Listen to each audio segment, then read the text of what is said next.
Fala galera, iniciando uma conversa aqui rápida sobre gnosticismo e ortodoxia, tá? A exemplo do que foi falado em outro vídeo, chamado Gnosticismo e Dons Espirituais. Eu vou colocar aqui na tela esse vídeo. Esse vídeo aqui foi feito e aqui embaixo ó, você consegue ver uma conversa que eu tive com, eu acredito que seja um inscrito, né? Referente à afirmação, ou então na verdade ao desenvolvimento da ideia do James Dunn sobre o gnosticismo no primeiro século. Lembrando que quando a gente fala em gnosticismo no primeiro século, nós já estamos entrando numa linha de desenvolvimento, eu acredito que seja majoritário já.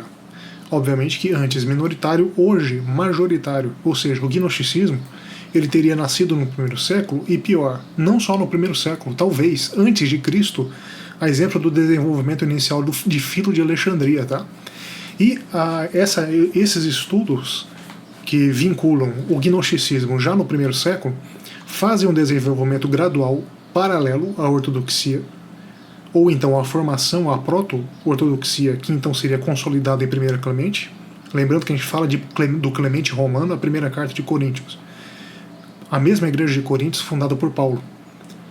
Sendo que o desenvolvimento do James Dunn é de paralelismo, ou seja, a ideia de paralelismo entre gnosticismo e ortodoxia. Claro que a gente não está falando aqui da ortodoxia consolidada, dos credos consolidados já no quarto século, e que foram também debatidos, discutidos em concílios. Não é isso que a gente está falando. Nós estamos falando da ortodoxia crescente enquanto afastamento e embate, de um combate ao que seria depois elencado enquanto heresia. Lembrando que quando a gente fala de historiografia, os termos gnose, gnosticismo e heresia são termos ignorados, são termos afastados, eles são termos irrelevantes para caracterização ou então para continuidade de determinado fundamento, de algo fundacional ou do mito fundacional. Eu vou dar um exemplo aqui para vocês desse livro aqui, ó, chamado Jewish Gnosticism, Merkabah, Mysticism and Talmudic Tradition, do Gershon Scola. Tá? Esse autor aqui é um autor que eu recomendo, eu tenho esse livro aqui no Kindle, e é um livro que infelizmente não foi traduzido, salvo engano, para o português. Tá? Só que não só esse autor, mas outros autores também, eu recomendaria para que você conseguisse identificar o que era a formação gnóstica no primeiro século. Formação gnóstica que também formou proeminência de determinados autores em face de outros, a exemplo da escolha de Paulo, o apóstolo Paulo, enquanto primeiro gnóstico, e isso feito no segundo século. Por isso que Paulo, no correr dos primeiros séculos, ele foi de certa forma ignorado, ou então ele foi alvo de releituras, porque Paulo era o principal apóstolo escolhido, tendo em vista a categoria de divisão de espírito e corpo. O Gershon Scola, ele fala o seguinte: detectei gnoses judaicas na imagem da mística Merkabah, que também pode ser encontrada em certos documentos gnósticos, influenciando as origens precoces do gnosticismo cristão no primeiro século. Então, esse autor, esse daí que eu coloquei a imagem para vocês, atribui gnosticismo já no primeiro século. O Gilles Kinsbel, em Estudos Gnósticos, todos esses livros eu vou deixar aqui para vocês o link, tá? Ele fala o quê? O gnosticismo é um desenvolvimento judaico independente, traçando suas origens a judeus alexandrinos, e pode ter existido algum tempo antes da era cristã, coalescendo no final do primeiro século. Whittle Drower fala o seguinte: o judaísmo heterodoxo na Galiléia e Samaria parece ter tomado forma naquilo que agora chamamos de gnóstico, e pode bem ter existido algum tempo antes da era cristã, no primeiro século. Aí lembrando que aquele estudo que a gente fez já do James Dunn, ele menciona também algumas passagens, né? Aquela oposição do espírito-carne de Romanos 8 e Gálatas 5, em que a oposição espírito-carne depois foi transmutado para uma leitura do demiurgo superior e inferior, e utilizando Paulo como fonte. Só que a ideia do James Dunn não é a ideia da ortodoxia prevalecente sobre os pensamentos gnósticos do primeiro século, não. A ideia do James Dunn, e também desses outros autores que eu mencionei aqui, eu vou deixar todos os links na descrição, tá? Todos esses autores fazem a vinculação do gnosticismo no primeiro século em paralelismo à ortodoxia cristã do primeiro século. Aí você consegue trabalhar terminologias diversas. Quais são essas terminologias? proto-gnosticismo, docetismo primitivo, o chamado docetismo ingênuo, conforme mencionado pelo James Dunn, ou então proto-ortodoxia, credo inicial. Tudo isso são todas essas expressões, essas palavras, compõem a formação do que seria então afastado enquanto heresia no segundo e terceiro séculos e daquilo que seria mantido enquanto credo viável ortodoxo, ou seja, um credo de confirmação da fé cristã. Esse credo de confirmação da fé cristã, dentro da historiologia, é irrelevante. São credos irrelevantes, porque o que interessa é identificar o desenvolvimento da ideia. E se a gente está falando aqui do desenvolvimento da ideia primitiva, e se existe um combate a essa ideia, exemplo do que afirma James Dunn, da caracterização do corpo e sangue enquanto constituição física material do corpo de Cristo, em oposição ao docetismo da constituição eminentemente espiritual, é evidente que essas ideias elas eram correntes no seio da igreja joanina, da igreja paulina. Alguns outros autores aqui importantíssimos que eu acredito que seja interessante que você confira. O David Brake, que ele é conhecido pelas análises da diversidade de credo dentro do gnosticismo, que ele sim afirma que o gnosticismo era um dos credos do cristianismo primitivo. Então, ao meu ver, ele vai em linha com o que diz o James Dunn. A questão que o James Dunn ele faz a oposição posterior. Ou seja, ele não trabalha com a ideia, muito embora ele mencione a teoria, e é diferente, quando você pega uma obra, é diferente você entender que o autor está mencionando determinada linha, ou que ele concorda com determinada linha. Você concorda com isso, né? Você tem que aí ponderar esse tipo de situação. Ele está mencionando uma linha de ideia de que, por exemplo, João seria a base fundamental do gnosticismo. E João, e ele próprio menciona um autor que fala sobre isso, sendo João ele próprio um gnóstico. Ele não vai por essa linha. Ele menciona que, na verdade, João, ao maximizar a ideia de corpo e sangue enquanto corpos reais, corpo real e sangue real, ele faz o afastamento absoluto, intransponível entre gnosticismo e o que seria depois a ortodoxia joanina. Outra autora que eu vou deixar aqui no link é a Karen King, tá? Ela fala que a ideia de gnose e a ideia de gnosticismo são terminologias tardias, modernas, que não podem ser aplicadas no estudo historiográfico do cristianismo. Por quê? Porque se a gente está falando da formação de credos, e se esses credos estavam entrelaçados, os credos estavam entrelaçados, não havia como você fazer a dissociação entre ortodoxia e gnosticismo no primeiro século. Não tinha como.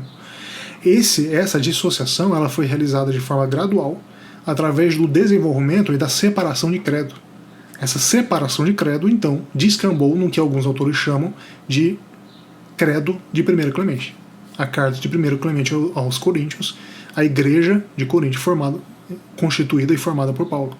Por isso, e aí eu remeto aí ao vídeo anterior, alguns afirmam que 1 Coríntios deveria ser uma carta inspirada, ou seja, uma carta inserida no cânon, como alguns do sectarismo cristão etíope admitem.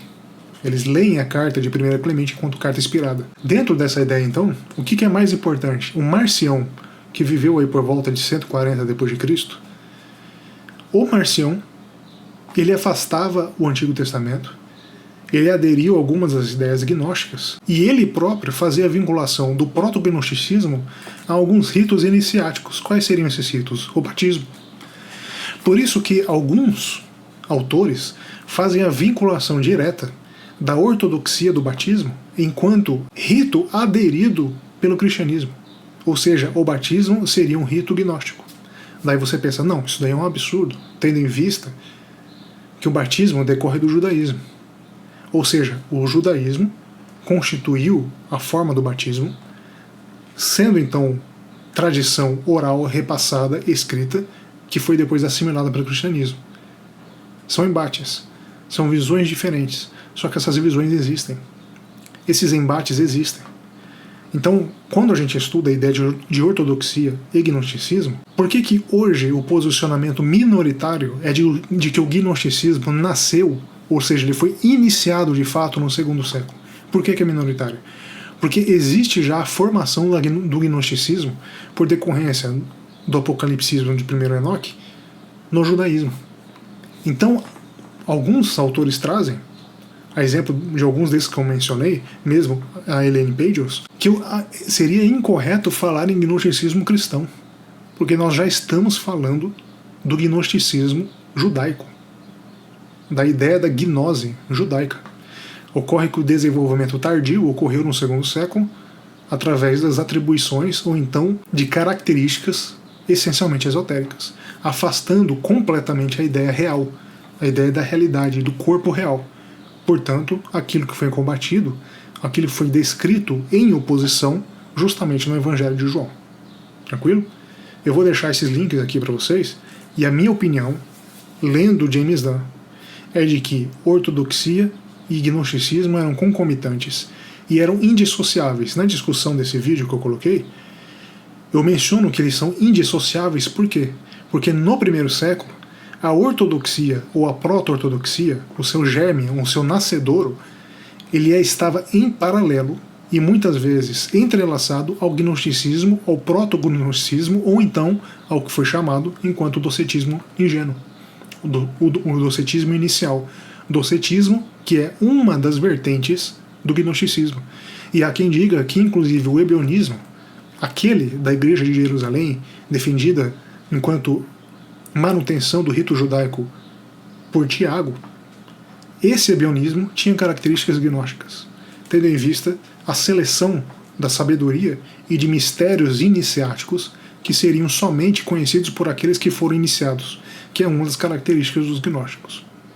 Então, o assunto é muito amplo. Não tem como você bater o martelo sobre um assunto tão amplo, a não ser que, mais à frente, seja possível estruturar o que seria o gnosticismo judaico, porque daí você afasta qualquer ideia de gnosticismo do 2º século. Isso, a meu ver, é a tendência majoritária dos estudos modernos. É inclusive imputar o gnosticismo a um pensamento judaico, e não só cristão. Você transfere, então, o início do gnosticismo, do cristianismo ao judaísmo.